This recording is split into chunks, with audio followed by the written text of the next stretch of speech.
faster. Welcome to the Nordics and the session. I'm Peter Lantz, and more importantly, we have Mathilde Dam, who is the technical guru of today. Mathilde is with us in the B Corp Nordics since just a few days or few weeks, I believe, right? Yeah, a few weeks. Yeah, it's great to have you with us. Now, in this session, we will be exploring the 4 Ps. And we will do this together with one of the most advanced B Corps in the Nordics, and arguably one of the most advanced B Corps on a global scale as well. With us, we have Anja, and she is the Chief Impact Officer at Organic Basics. Now, the flow of today, just quickly, my role here is to take as little space as possible and give it all to you guys. We will have approximately 15 minutes of Anja, which we will enjoy. Then we're in for a Q&A for 10 minutes, and after that, we'll have breakout sessions of approximately 20 minutes. And in those breakout sessions, we will also use the Miro board. I do not know if you're familiar with that, but Mathilde is going to explain to you how that works. So don't worry, it's really simple and intuitive. Now, before we start, I'd just like to say a few words about the 4 Ps. Some of you will know these by heart. Some of you will say, wow, what the hell are those? Now, it's the official framework for both us in the B Corp Net Zero 2030 movement and in the Race to Zero initiative. And the 4 Ps are pledge, net zero target, and how scope 1 to 3 are included. It is plan, meaning your actions and the reduction targets, as well as carbon credits. Thirdly, publish, to publicly announce the results of your progress. And 4, proceed, meaning the action taken or planned, as well as how you care for natural carbon sinks. So these are the 4 Ps that we will try to keep in mind as we go through this session.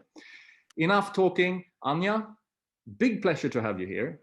Big pleasure to have Organic Basics represented in this environment as well. And with that, the floor is yours. Thanks, Peter, and thanks for the nice introduction, and also thanks to Mathilde for the setup here. Yeah, thanks for inviting me, and it's super nice to be here. So today I'm going to talk a little bit about how we work with our net zero commitment. So I'm just going to share my screen, which will hopefully work easily.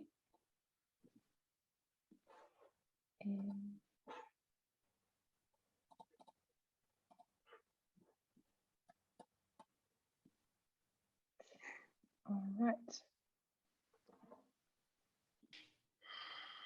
There we go. Can you see the presentation? Cool. So I'm also going to stop playing it. Yes. So exciting journey. So for those of you who don't know us, we are Organic Basics, and we are a Danish brand that makes underwear, activewear, and everyday essentials from certified materials such as organic cotton, JERA certified recycled nylon, or Tencel lyocell. And we work together with suppliers from Europe that share our sustainable vision too. And we have been founded in 2015. So in a way, we are born green, and we have been applying a lot of the principles from the start. And we have become a B Corp in, I believe, 2019. And that's the same year that we have also pledged to become net zero. And so what we really believe is in, and why we are here, is because we, from the start, have come to realize that the business as usual attitude of the fashion industry is really threatening our planet. And we hope that we can do this better and inspire others to do better too. And so this has really always been our guiding principle. And so when we became a B Corp, we very ambitiously pledged to become net zero by 2025. I know that usually it's the 2030 year. And so now you could ask yourselves, why did we do that? And back when we did the pledge, 2030 was more than a decade away.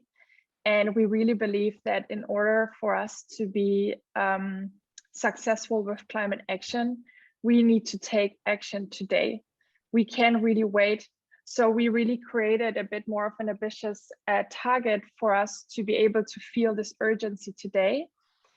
And so what we've been doing the past 2 years mainly is we have been focusing on measuring our scope 1, 2, and 3 emissions, because we realized in order to make any meaningful change and to have a shot at really becoming net zero, we really need to have a really crystal clear understanding of what are our emissions, where do they come from, and then we can make meaningful change.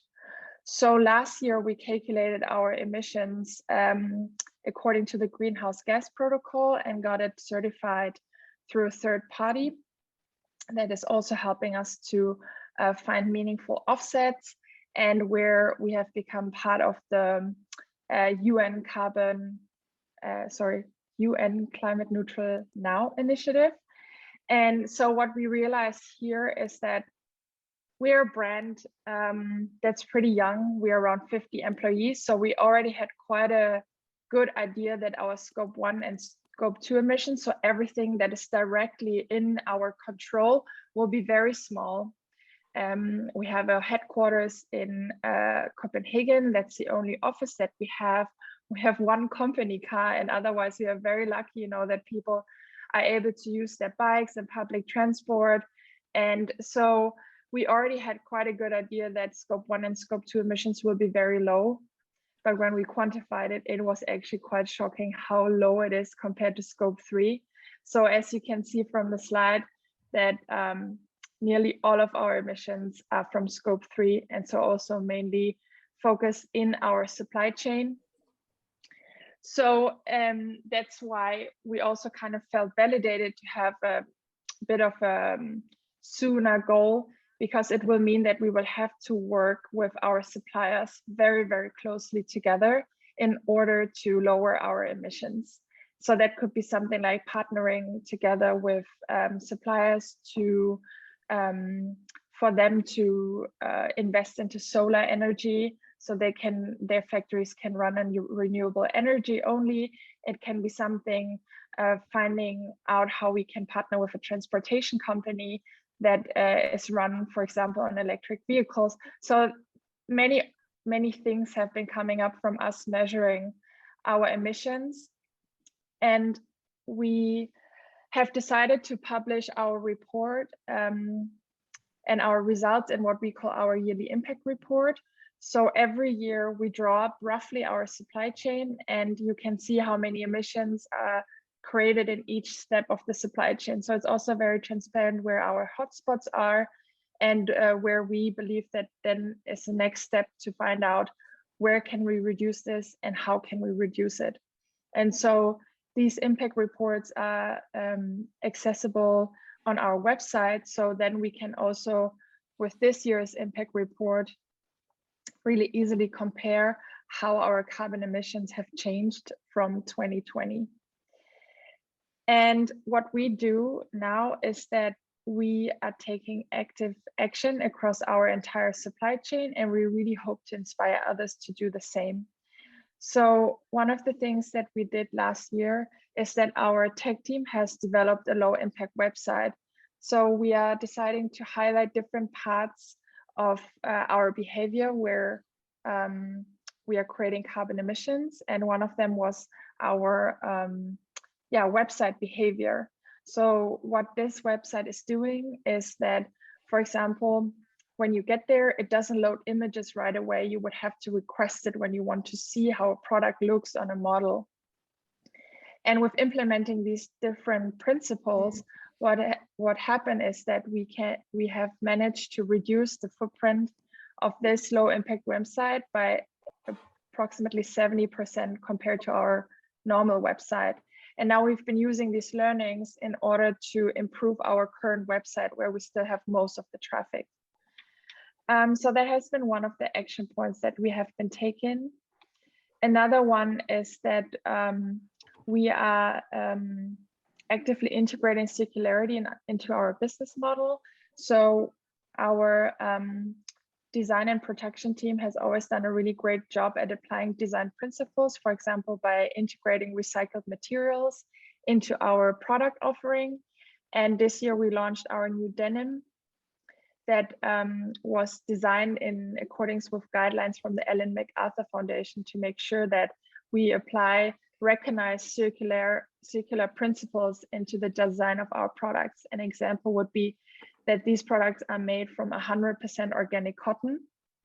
So they are monomaterial, and the state of the technology now is with being a monomaterial, it's easier to recycle these products at the end of their life. And we are also looking into how we can assume responsibility for our products at the end of their life, because right now, most of them, we are quite unaware of how these are being disposed of, right? So in the best case, they are being donated or reused. But due to the nature of our business model, we have a lot of underwear and socks and first layer items which don't lend themselves to being reused. So we really want to take active part in how the products are being handled and find ways of how we can assume responsibility for the end of life too. And one of the other big factors for us is that we partner with environmental organizations. So we both want to make change and reduce our emissions in our own supply chain, and then at the same time work with grassroots activists who know best how to increase biodiversity and mitigate climate change. So what we are doing is that we are a 1% for the Planet member, and that means that we are donating 1% of our top line revenue every year to environmental organizations. And for the past 2 Earth Days, we have been partnering with an organization called Rewilding Europe, where the aim is to make Europe a wilder and more biodiverse place. So last year we invested in a project in Italy, and this year in Portugal, in order to increase biodiversity. And here the rationale was also that we wanted to find an organization that works in countries where we have some of our biggest share of production or suppliers located, because we know that then we have indirectly an impact there too by getting our products made there, or part of our products made there. So we also feel a responsibility to give back to these communities, and thereby also find a way to actively work with increasing biodiversity. And one of the bigger next projects is that last year in November, we have announced our partnership with WWF. So we are going to transition a piece of land from organic cotton to regeneratively grown cotton. And this is going to be a 4-year partnership where we really hope that, as you could see from the beginning, we also have quite a big impact through the raw materials that we are choosing. So here we try to combine both partnering with an environmental organization and giving back to the community, and the impact that we have through the choice in materials, and really finding a way of how we can transition our agricultural system, which is pressuring our planet a lot, into something that will hopefully give back as opposed to take from the planet. So this is really how we have found our road to becoming net zero. And I also really want to mention that this is our take, and there are many different opportunities to do it. It's also a very imperfect way, so we really have a lot more to learn, and it's just the starting steps. But for us, it's really about taking action today. We don't want to spend the next years planning and planning. We just want to do something today and really see that we can partner with our suppliers and other environmental organizations to kickstart the change now, because it's going to take many, many years. And yeah, so we really hope that with that we can collaborate across the industry to affect some meaningful change. Yeah, so thank you. Thank you, Anja. Great. As you may have realized, Anja referenced the 4Ps in her own way. But what we actually heard was her pledge to net zero, setting the 2025 deadline. She talked a lot about the different scopes, I guess. The actions, reduction targets, perhaps carbon credits and the whole carbon sinks. That discussion can be addressed in the next part. We'll see. Organic Basics is yearly publishing the results. That's the third P. And in terms of the fourth P, proceed. Perhaps that's also something for the Q&A. I know there is a lot cooking, and I also know, Anja, that a lot of these projects are ongoing. They're not limited to this to this very moment. Now the Q&A with Anja. We have two ways of collaborating in this part. The first one is simply to raise your hand, and the second one is to write questions in the chat. And Matilda is there to curate all your questions. So with that, yeah, let's go basically.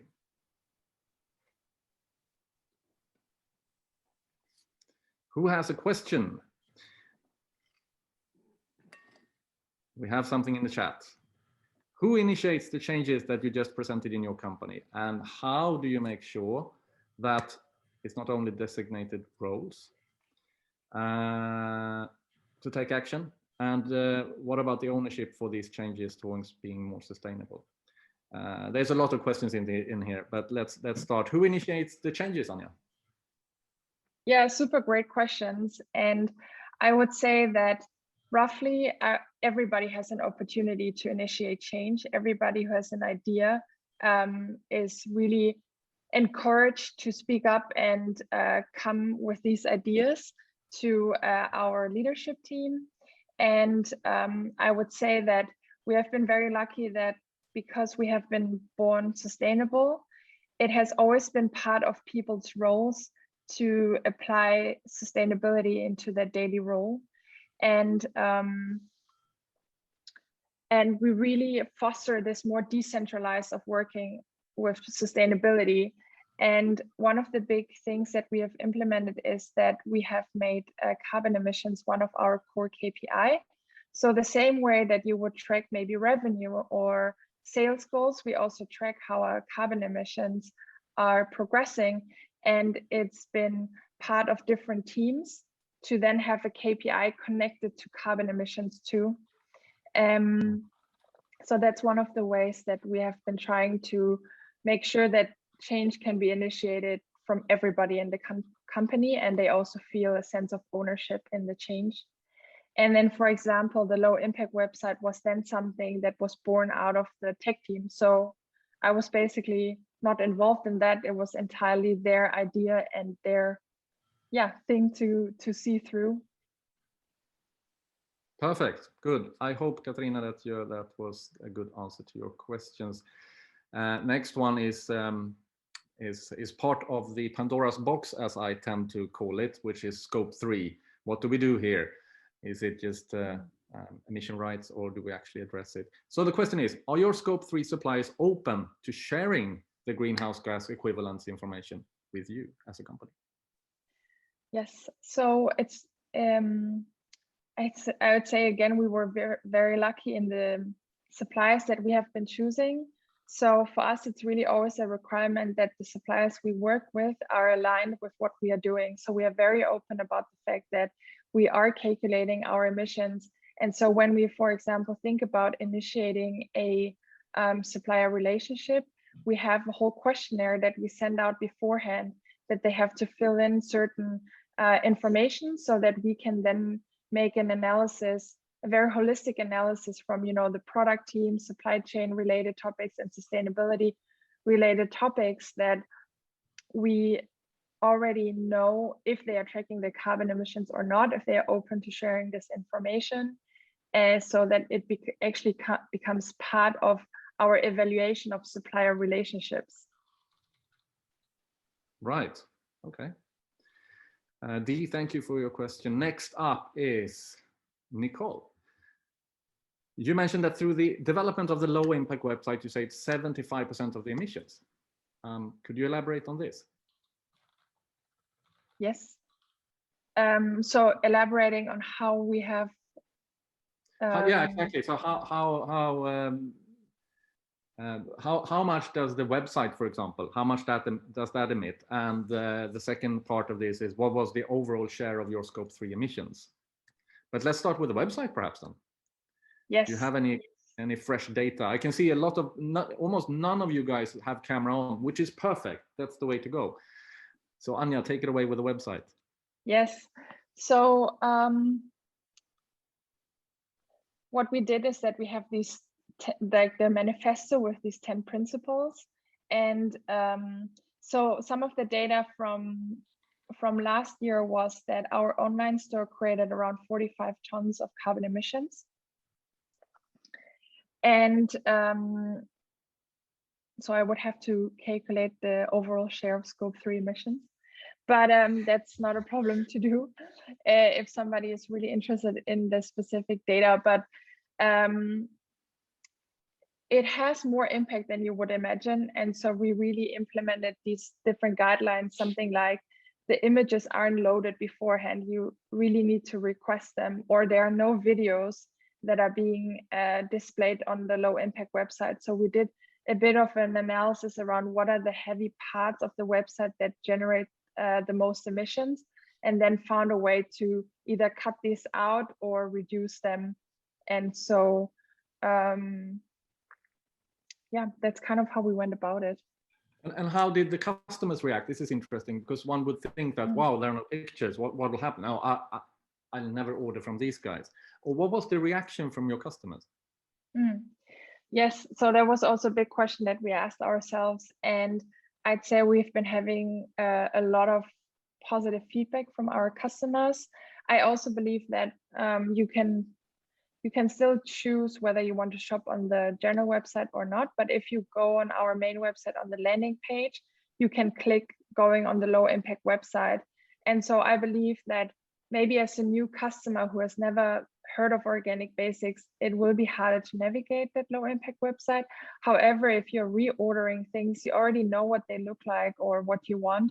And then it's actually quite intuitive to navigate, because it still has the same setup. And everything is the same except for images and things like this. So it was really, I think, eye-opening for a lot of people too, how much emissions are being produced through the internet. And just we took it as an opportunity also to do some more general education on what the impact is through information technology and what are the different parts that contribute to that. Right, cool. I'm just curious, sorry for elaborating further on this, but how many of your customers are actually clicking the low impact, and how many are going for the normal way? Is there a need for education in this area as well? That's my question, I guess. I don't know the exact stats from the top of my head. I really believe that it does help that it's at the front page of our homepage and website, so you can really click on it right away. Perfect. Right, on to something completely different, but still connected, interdependent as we are. You mentioned carbon as a non-financial KPI that you track.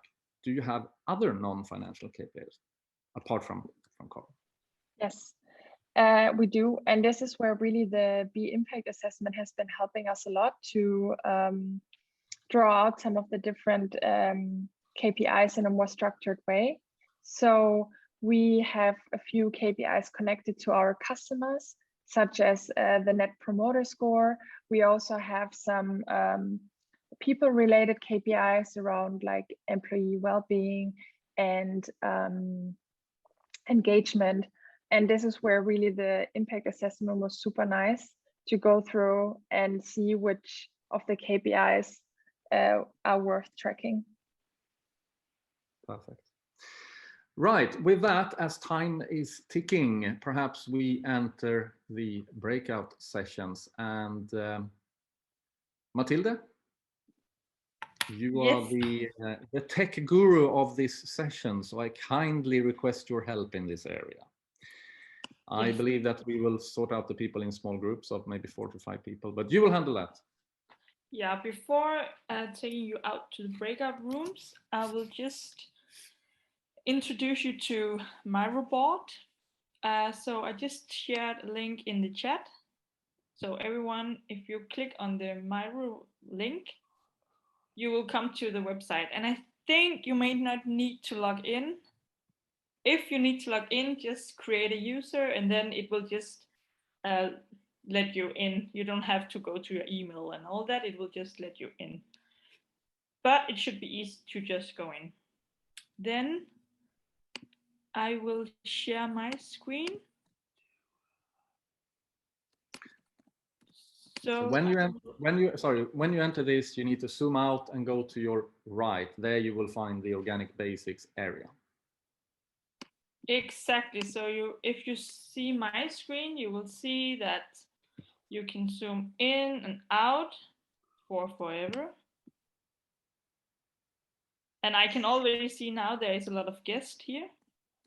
Then you zoom in and you find the organic basic session.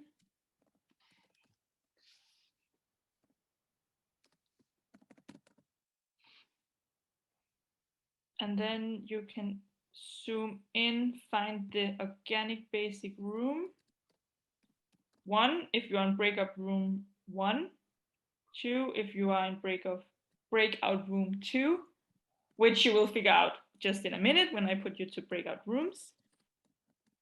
Then you see here, you zoom in, you have the 4 Ps, and you can zoom in to the post-it, click on the post-it twice, and then you are able to write whatever you want to. So each one of you in the room take a post for the 4 Ps, and then you write down. First, you have 5 minutes individually, and then you share what you have write on the posts.